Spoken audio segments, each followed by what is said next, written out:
Hello, internet folk, weirdos, and random degenerates online. Welcome to Scruffy Tales. I'm Scruffy. Um, yeah, I want to talk a bit. I made a video. Last video was about the threat to the Nordics, and I figured I would stay on that subject in this video. Um, we know that Finland and Sweden have commandeered a Russian vessel each. And it appears as if Norway has done the same. Norway decided that a vessel that lay at anchor in one of their ports, it should stay in Norwegian custody because it was suspected of attacking one of the cables in the Baltic Sea. So the North is rising. Finland, Sweden, and Norway are commandeering foreign vessels that are conducting attacks against the infrastructure of the Baltic Sea. Awesome. This is what we need. We need to put the foot down and let them know what's what. We are in charge. The Baltic Sea belongs to the Nordics, not to Russia. Russia is just there visiting because we allow them to. We are in charge. We've been in charge of that ocean for 2,000 years.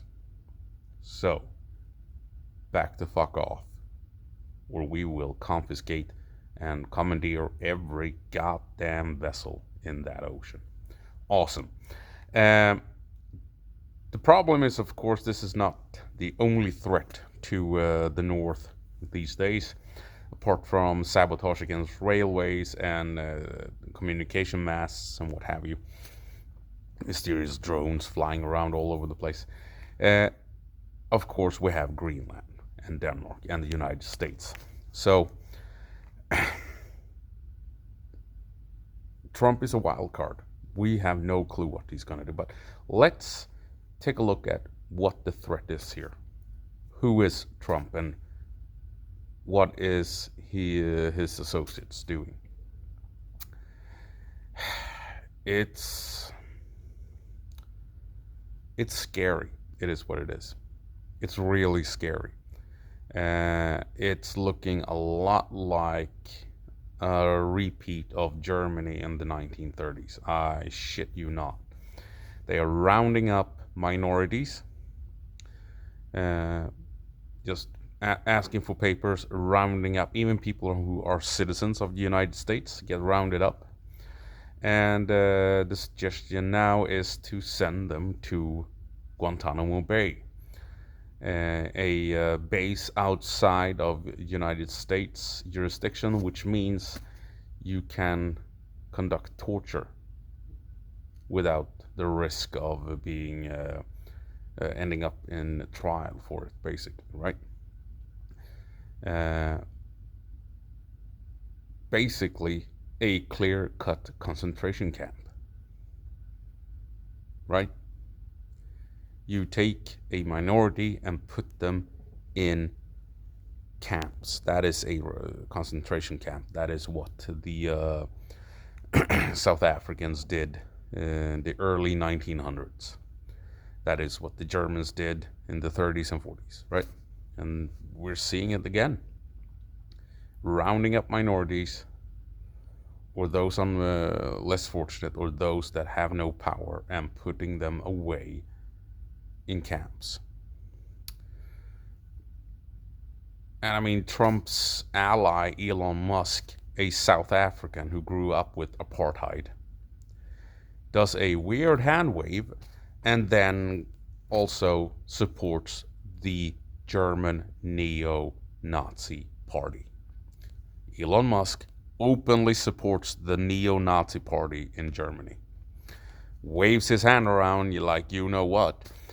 And he's buddy-buddy with Trump, and Trump is now rounding up minorities and puts them in camps.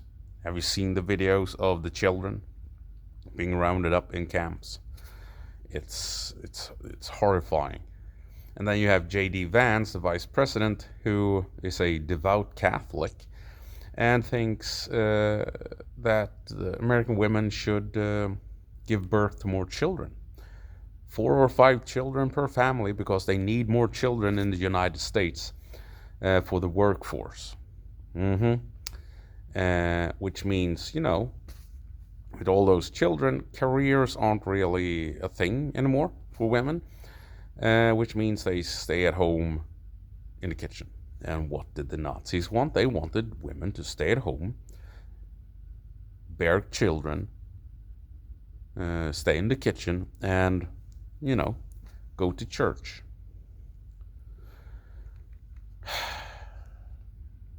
Right, so J.D. Vance wants the women to go to church because he's a devout Catholic.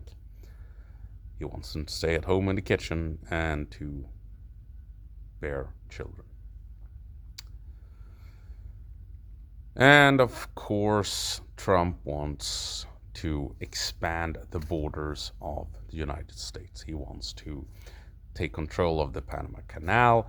He wants to launch assaults into Mexico to attack the cartels, which probably means there will be some form of confrontation with Mexican authorities, increasing the risk for a war, maybe in the long run, a US invasion proper. I mean, and then of course all the talk about turning Canada into the 51st state, and then we have Greenland. What can Denmark do against the might of the United States? Nothing. If the United States wants Greenland militarily, they can grab it. What we can do as Nordics is stand up and fight. Absolutely fight to the bitter end, supporting Denmark, if that is what it comes to. But Trump wants to expand, right? Because he's a fascist. His allies are fascists, extremists. And they're thinking about attacking Mexican citizens with military might.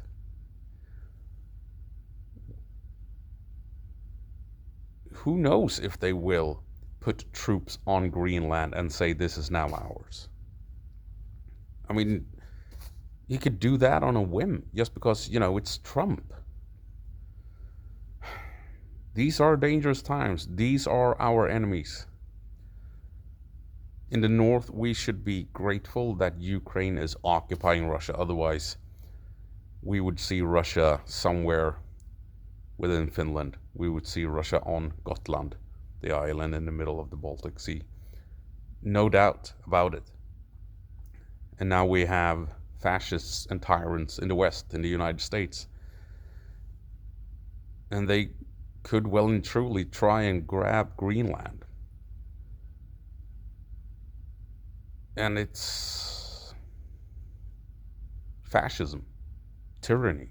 Tyrants are all over the place, threatening the North, the Nordic countries. We are up against some really evil, bad forces at the moment. And the only thing we can do is stand firm. We have to do it. There's no other choice. I mean, the question for 80 years has been, how could Germany let it go that far? How could the world look on? How could the world look on to what was happening in Germany and let it happen? Here we are. It's happening right now. All over again. All over again. And the only response is to stand firm and do what you can to resist. And when it comes to Greenland, Denmark, and the United States,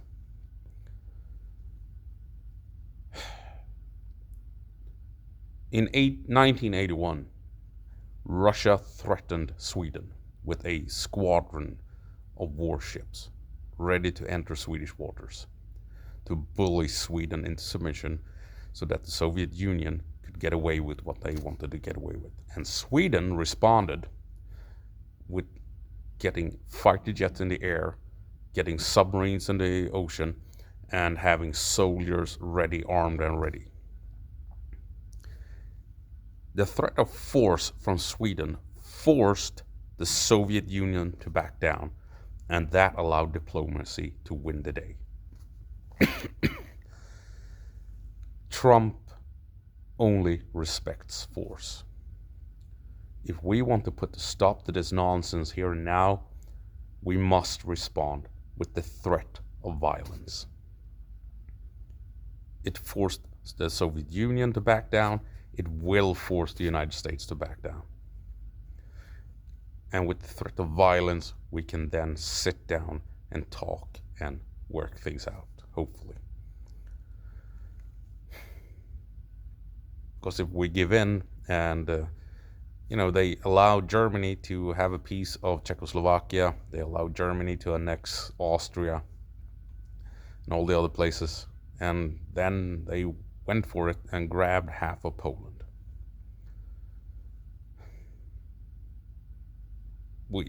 We have to stand up from the get-go. Otherwise, they will just push us around, bully us, bully everyone else, push everyone else around, and then the world ends up in a very, very bad place. So, it's really simple. We need to pick up the axe, stand firm, and hold the border.